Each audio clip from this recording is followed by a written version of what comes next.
It was a couple of years ago when we had our first meeting in Hamburg regarding the Constitutional Convention. And we had over 200 people show up on a very cold, wintry night, which I know you're not accustomed to much of New York.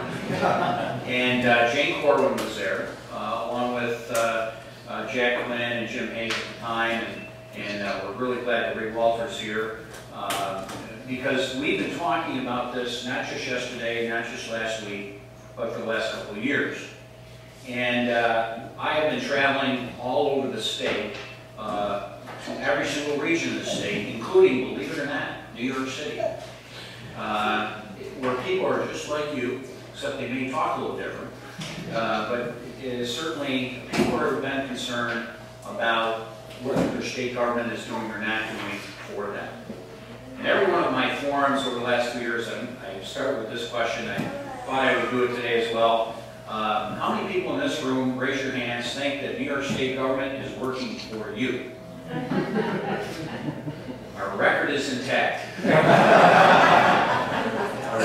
Believe it or not, I was in one forum in Wayne County, and one lady, there's only been one person that raised her hand in 2 years that said New York State's working for her.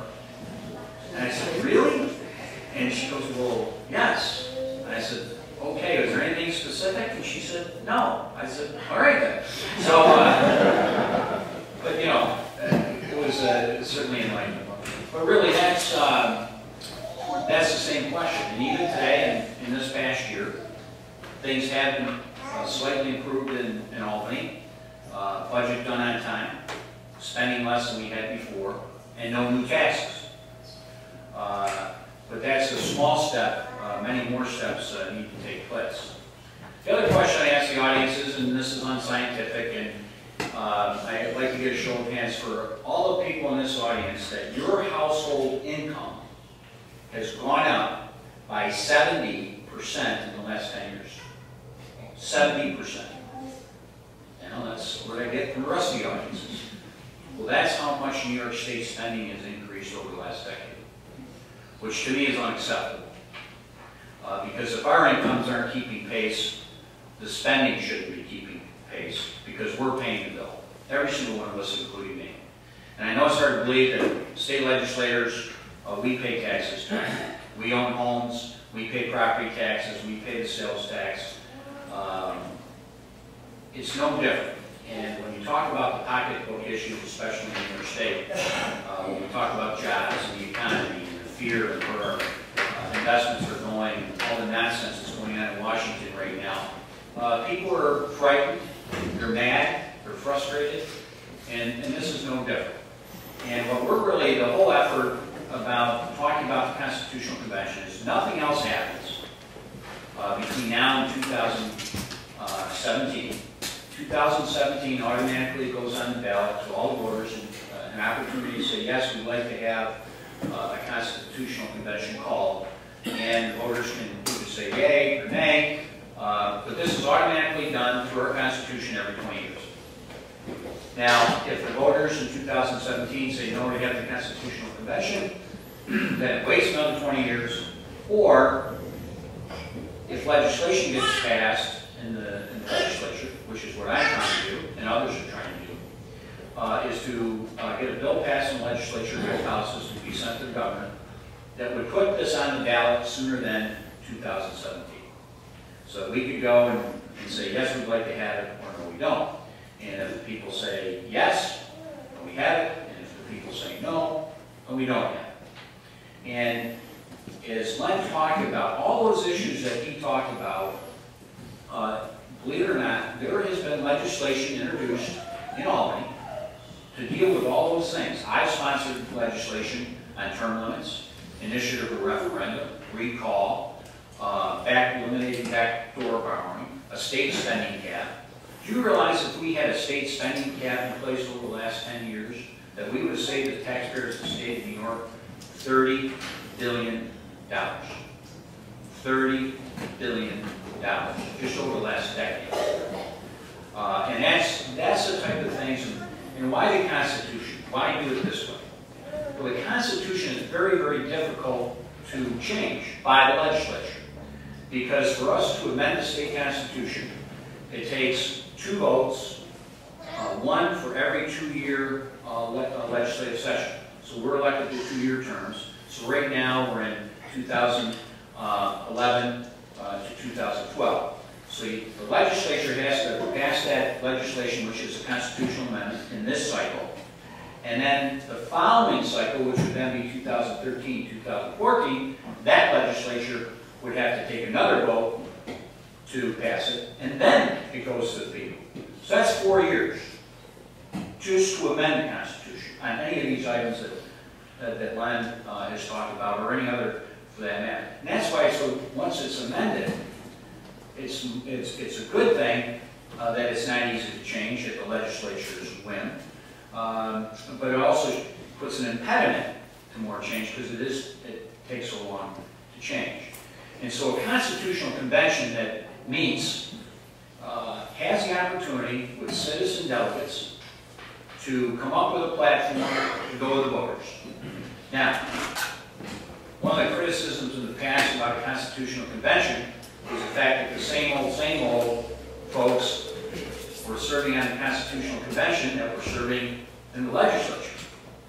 Well, our legislation changes that. And in essence, that no elected official or lobbyist can serve 2 roles.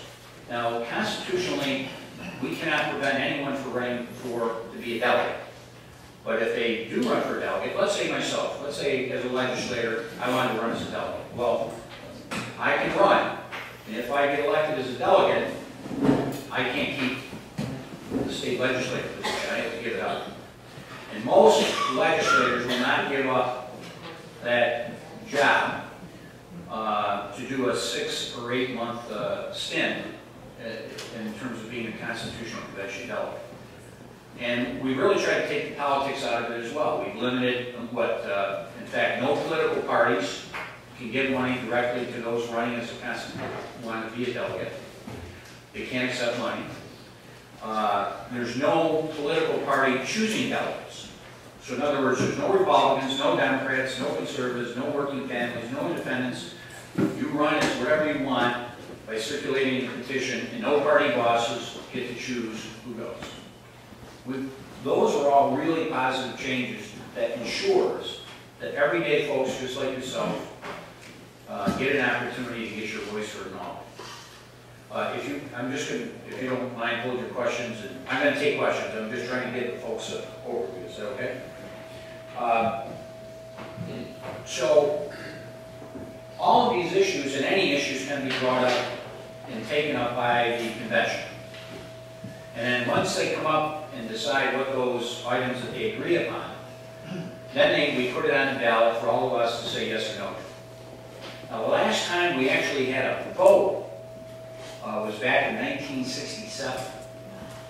And the vote was defeated because there was a couple things. All the ideas were on one ballot, or one decision, one yes or no vote. And there was a big to-do over about public funding for private schools. And so that supposedly was what killed the rest of the proposals. Now the convention can do that. You can put all these proposals and then just have one yes or no vote. Or you can break it up into several different initiatives to be voted on. That's really up to the convention, as well as whatever they decide that they'd like to propose to us to support. Delegates, there's 3 delegates that are elected from every senatorial district in the state. There's currently 62 senatorial districts. So the 3 delegates run and are elected, and then there's 15 at-large seats across the state. And then they go to Albany and they meet separately from the legislature. The legislature can't have anything to do with it. And they then put together and decide and discuss and compromise and come up with the platform for us all to decide. So the public, the general public, gets 3 swings at this. 1, you get to decide whether to have it or not. 2, you get to choose the delegates that represent you in your senatorial district.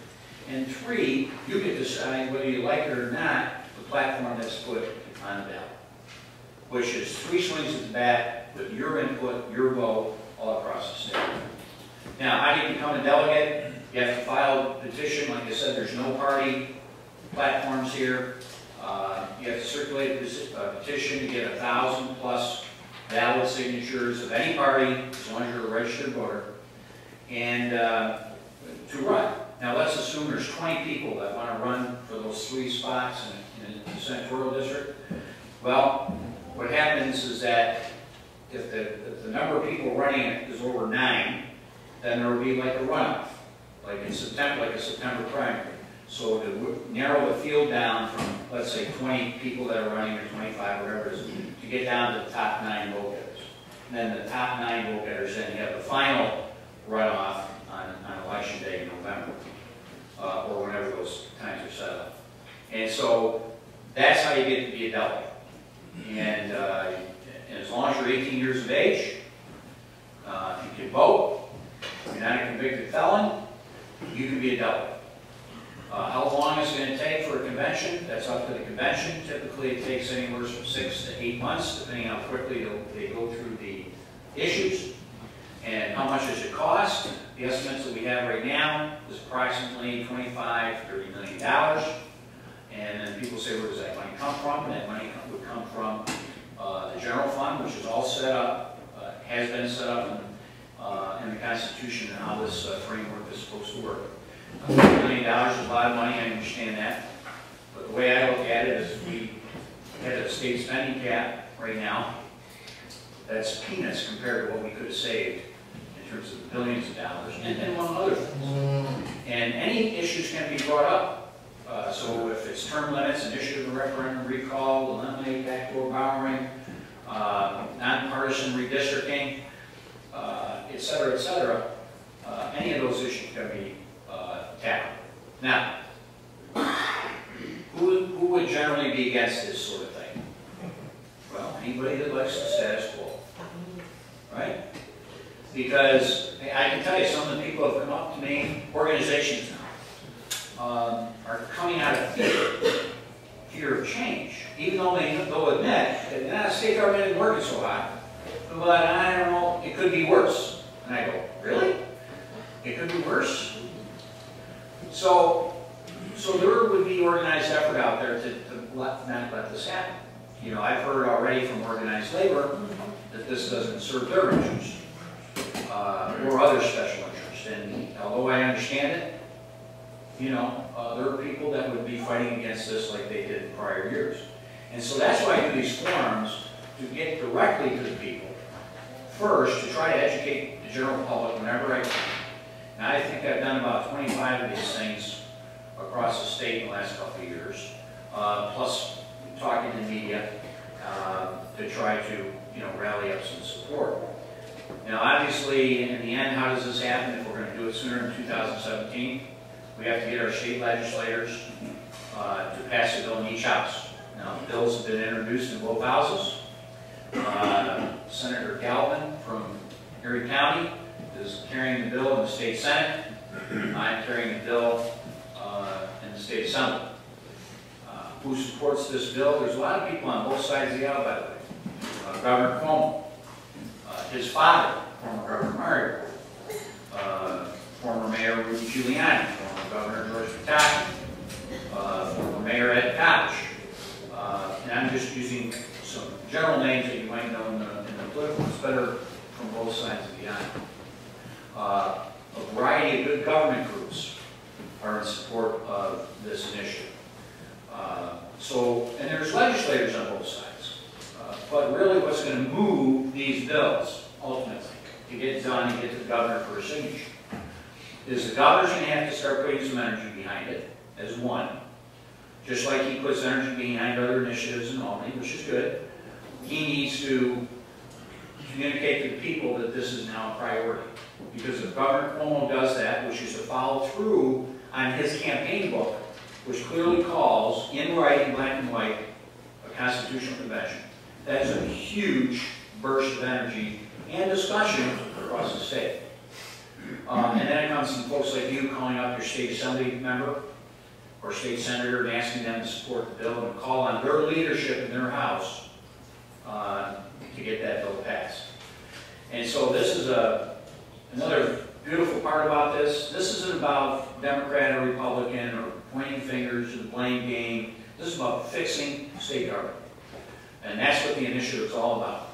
I've tried very hard to make clear that this is about trying to restore confidence in the people that live here, the businesses that are here, that we can provide a government structure to reform it, to renew it, to restore confidence, that we're really going to set ourselves on good financial standing and look ahead that, as we talked about, whether it's term limits, initiative, or referendum, that there's mechanisms put in place so that if things go crazy, we have processes to get them back on track. And that's what the initiative really, truly is all about. And because I can tell you, and I want to reinforce this, all of the things that you think you might like to have fixed in Albany, there is legislation that's been introduced. It's already there. It just doesn't get passed. I actually introduced a bill for term limits for legislative leaders. I'm a legislative leader. There's 4 of us.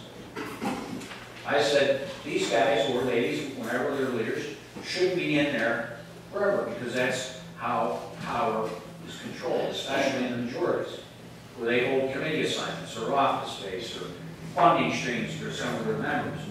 And so now the legislators become a little bit hamstrung about challenging what's going on in Albany. But that bill, of course, is going to be very difficult to get through because the legislative leaders, other than myself, would prefer not to have that bill in there.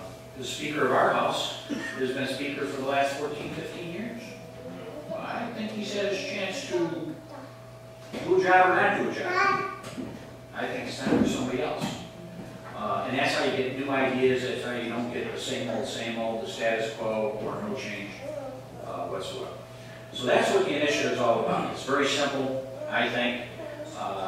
It's not going to be easy to get it done because the status quo would fight against it. When Senator Galvin was moving his bill along in the Senate through the committee process, then you start to see these memorandums of opposition come out with all the legislators, bad idea, bad idea, bad idea. What's a bad idea? Whenever you get that much pushback, then you're onto something. So that's what we're trying to do. And it's not just me.